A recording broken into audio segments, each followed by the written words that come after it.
Hello everyone, welcome to Beat the Street. आज हम बात करने वाले हैं डीएचएफएल के बारे में। इस वीडियो में हम डीएचएफएल से रिलेटेड सारी जानकारी जानेंगे और आपको हमारा यहाँ पे ओपिनियन और टारगेट प्राइस बताएंगे डीएचएफएल के रिलेटेड। अगर आप जानना चाहते हैं इस वीडियो में हम क्या क्या बताने वाले हैं तो मैं आपको बता दूं कि हम सबसे पहले जानेंगे डीएचएफएल में जो एक नया फ्रॉड हुआ है। ठीक है, सबसे पहले तो हम लोग जानेंगे जो नया फ्रॉड हुआ है उसके बारे में, और डीएचएफएल ये यहाँ पे नीचे क्यों गिर रहा है इसके बारे में जानेंगे, और साथ ही में डीएचएफएल में अभी तक क्या क्या अपडेट आई हैं, जितनी भी सारी न्यूज़ आई है अभी पिरामल वाली डील से रिलेटेड, उसका सारा हम लोग एक समरी आपको इस वीडियो के अंदर एक साथ एक ही जगह सब कुछ बता देंगे। ठीक है, तो ये सारी बातें जानेंगे हम लोग। और अगर आप हमारे चैनल पर पहली बार आ रहे हैं तो हमारे चैनल को ज़रूर सब्सक्राइब करें और बेल आइकन को ज़रूर दबाएँ। वीडियो को शुरू करने से पहले मैं यहाँ पर आपको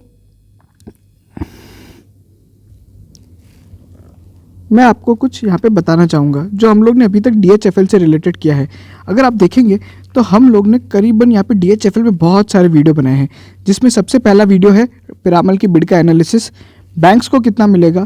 फिर हम लोग ने बनाया एनसीडी और एफडी होल्डर्स को क्या होगा, इक्विटी शेयर होल्डर्स का क्या होगा, डीलिस्ट होगा या नहीं होगा, ज़ीरो होगा या नहीं होगा।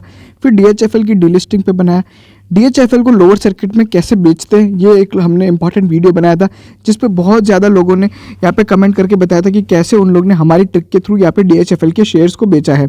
वहीं पे हम लोग ने Q3 रिजल्ट का एनालिसिस किया था, और उसी के बाद जो अभी रिसेंट में आरबीआई ने इसका रिजोल्यूशन प्लान अप्रूव किया है उसके बारे में बताया था। साथ ही में डीएचएफएल का जो नया फ्रॉड है जो आप ये वीडियो देख रहे हैं उसके बारे में हमने यहाँ पे बताया था। तो ये सारी चीज़ें हम लोग ने एक साथ इतनी सारी चीज़ें हम लोग ने डीएचएफएल पे हम लोग ने बताई थी। इतना डिटेल्ड एनालिसिस आप लोग ने अभी तक कहीं नहीं देखा होगा और किसी भी यूट्यूब चैनल पे भी नहीं आपको देखने को मिला होगा। तो अगर आप इसी तरह के डीएचएफएल से रिलेटेड आप शेयर होल्डर या एनालिसिस देखना चाहते हैं तो हमारे चैनल को ज़रूर सब्सक्राइब करें और बेल आइकन को ज़रूर दबाएँ। चलिए सबसे पहले जानते हैं डीएचएफएल में जो फ्रॉड है वो क्या है। देखिए, अगर मैं आपको बताऊं, यहाँ पे कुछ एंटिटीज़ को यहाँ पे प्रोजेक्ट लोन दिया गया था। उन एंटिटीज़ के नाम है प्रमोटर की जो ग्रुप कंपनीज हैं उनको दिया था। यहाँ पे अगर हम देखेंगे तो कपिल वाधवान, धीरज वाधवान, क्रिएटर्स बिल्डर, और फिर एक Fincap private limited, right developers और अदर एंटिटीज़, इन लोग को यहाँ पे प्रोजेक्ट लोन दिया गया था।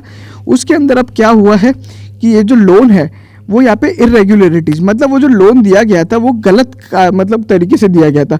जो इन कंपनीज ने लोन लिया था अपने फिगर्स को मैनिपुलेट करके या गलत तरीके से लिया था, कोई प्रॉपर प्रोसेस फॉलो नहीं हुआ था। तो ये सारी चीज़ें थी। अभी लोन का इम्पैक्ट कितना है तो अगर आप देखेंगे यहाँ पे लोन का जो इम्पैक्ट है वो यहाँ पे देखेंगे 5,381 करोड़ रुपीस प्रिंसिपल है, और यहाँ पे 589 करोड़ रुपीस अगर आप देखेंगे तो यहाँ पे इंटरेस्ट की तरफ है। तो टोटल लगभग अगर आप लगाएंगे तो करीबन 5,800 करोड़ के करीब यहाँ पे हो जाता है। तो ये सारी चीज़ें हैं।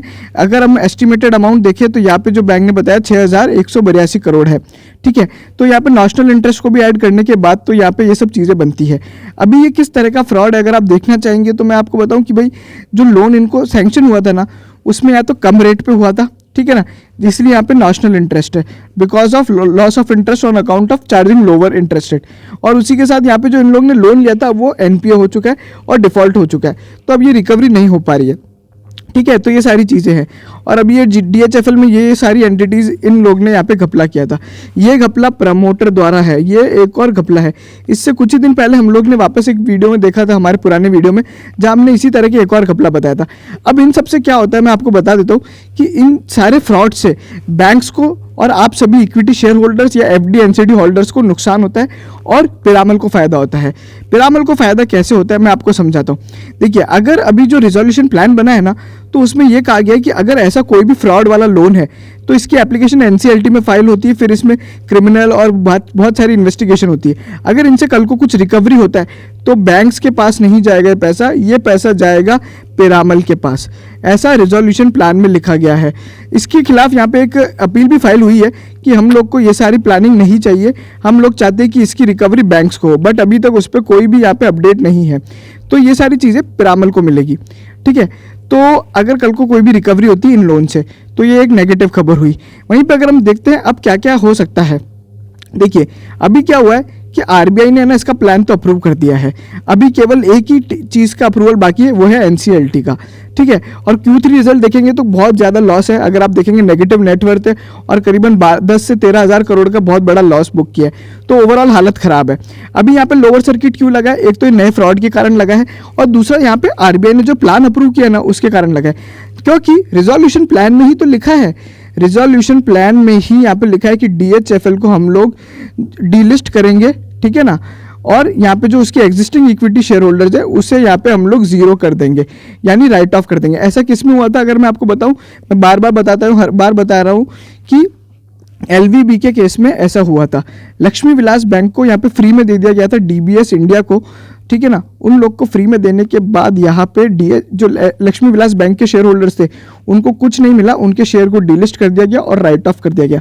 बिल्कुल वैसा का वैसा ही केस अगर आप देखेंगे तो यहाँ पे DHFL में होने वाला है, ये मैं बार बार बोलता हूँ, और इसीलिए मैं DHFL पे 35 रुपये जब भाव था ना, मैं बेयरिश हूँ। अगर आप देखना चाहते हैं मैं 35 रुपये वाला वीडियो, तो मैं उसका लिंक भी डिस्क्रिप्शन में दूंगा, जो हम लोग ने करीबन दिसंबर के महीने बताया था। तो 35 रुपये से मैं यहाँ पे बुलिश हूँ, बियरिश हूँ, और मैं यहाँ पे लगातार सेल कॉल देता आ रहा हूँ। यही नहीं, हमारा जो आखिरी वीडियो था ना, मैंने उसमें ही बोला था कि मैं मानता हूँ अपर सर्किट लग रहे हैं, लेकिन इसमें बहुत जल्द यहाँ पे लोअर सर्किट लगेंगे, और बिल्कुल वैसा ही हुआ जैसा मैंने बोला था, बिल्कुल वैसा हुआ है। अब यहाँ पे डीलिस्ट होने वाला है, इक्विटी शेयर होल्डर जीरो होने वाले। आप किसी भी और उस पर अफवाह पे बिलीव ना करें कि ये DHFL मल्टी बैगर बन सकता है, अभी और उठेगा और उठेगा, कुछ नहीं उठने वाला। अगर उठना होता ना तो अभी ये लोअर सर्किट नहीं लग रहे होते, और मैं बोल रहा हूँ कल भी लोअर सर्किट ही लगेगा, ठीक है। तो ये सारी चीज़ें, अगर आप जानना चाहते हैं FD NCD होल्डर्स को कितना पैसा मिलने वाला है, तो 33 से 43% मिलने वाला है, ठीक है ना, और यही यहाँ पे बैंक्स को भी इतना ही परसेंट मिलने वाला है। तो ये सारी चीज़ें, वहीं पे अगर हम बात करें हमारे ओपिनियन की, अगर हाँ सबसे इंपॉर्टेंट है कि यहाँ पे बात करते हैं कैसे बेचना है DHFL के शेयर्स को, ठीक है ना, लोअर सर्किट में। इसका जो हम लोग ने वीडियो है ना, ये पार्ट 6 वाला वीडियो आप लिंक इन डिस्क्रिप्शन में दे रखा है, आप देखिएगा। इसमें हम लोग ने क्या बताया, मैं आपको एक और फटाफट समरी में बता देता हूँ। AMO ऑर्डर डालिए आप, अगर आप AMO या फिर GTT, सबसे पहली प्रेफरेंस देनी है आफ्टर मार्केट ऑर्डर की।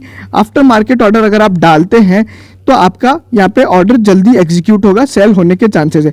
आफ्टर मार्केट ऑर्डर का मतलब क्या होता है, देखिए कल का भाव आने वाला है ना DHFL का लोअर सर्किट का, वो आप यहाँ पे आज के 3:30 बजे बाजार बंद होते ही, मान लीजिए ट्यूसडे को जैसे ही बाजार बंद होता है 3:30 बजे, उसके बाद आप फटाफट से कल के भाव के लिए AMO का ऑर्डर डाल दीजिए।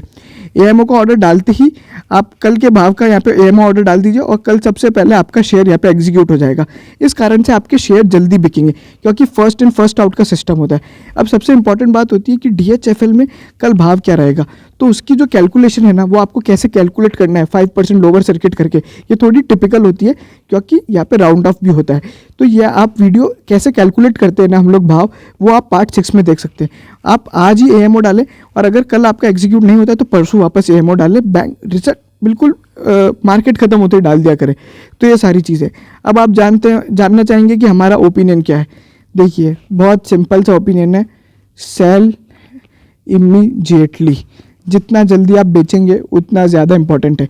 क्यों? क्योंकि DHFL यहाँ पे डीलिस्ट होने वाला है, कोई मतलब नहीं है। आज मान लीजिए अगर 17 रुपये भाव है, आपके पास 1000 शेयर है, 17,000 रुपये इसकी वैल्यू है। कल कोई डीलिस्ट हो गया तो आपके पूरे 17,000 रुपये चले जाएंगे। लेकिन अगर आपने अभी कल ही बेच दिया तो आप 16,000 में बेचेंगे। इसमें मैं मानता हूँ किसी ने अगर 30 रुपये में ख़रीदा है तो उसको 14,000 रुपये का नुकसान होगा। बट अगर कल को आप यहाँ पे बेचते ही नहीं और डीलिस्ट हो जाता है तो पूरे 30 के आपके चले गए ना। तो जैसा मैं हर बार बोलता आया हूँ, capital protection is much more important than capital appreciation. ठीक है, अपने को कैपिटल प्रोटेक्ट करनी है, ना कि अप्रिशिएट करने के लिए। यहाँ पे कोई भी लोभ लालच ना करे। बहुत से लोगों ने DHFL को सोचा कि अभी 15 से बढ़ के टूट के अब ये बढ़ने लगा है, 20 रुपये जाएगा, 25 जाएगा, 35 जाएगा, कुछ नहीं होने वाला। ये वापस इसी वे में घूमेगा। और मैं बोल रहा हूँ फिर 10-12 रुपये आएगा, फिर वापस एक लो अपर सर्किट लगेगा। लेकिन अपने को जल्द से जल्द निकलना है, क्योंकि कभी भी यहाँ पे NCLT का अप्रूवल आते ही इस प्लान को इम्प्लीमेंट कर दिया जाएगा और DHFL को फट से डीलिस्ट कर दिया जाएगा। ठीक है ना, ऐसा बहुत सारी मीडिया रिपोर्ट में भी लिखा हुआ है। आप गूगल पे अगर DHFL डीलिस्टिंग डालेंगे तो आपको बहुत सारे वीडियो मिलेंगे और बहुत सारी न्यूज़ मिलेगी। और अगर आप हमारा DHFL का डीलिस्टिंग वाला वीडियो देखेंगे तो उसमें हमने बहुत सारे प्रूफ भी दिए हैं। तो ये सारी चीज़ें हैं। अगर आप इसी तरह की DHFL से रिलेटेड सभी खबर से जुड़ना चाहते हैं और इस कैंपेन का भाग बनना चाहते हैं तो हमारे चैनल को ज़रूर सब्सक्राइब करें और शेयर कीजिए DHFL के सभी शेयर होल्डर्स के साथ, क्योंकि DHFL एक बहुत बड़ा स्कैम है जो कि यहाँ पे वाधवान द्वारा किया गया है, ना कि पिरामल द्वारा। पिरामल की कोई गलती नहीं है, वो अगर इक्विटी शेयर होल्डर्स को पैसे नहीं दे रहा है तो वो सही कर रहा है।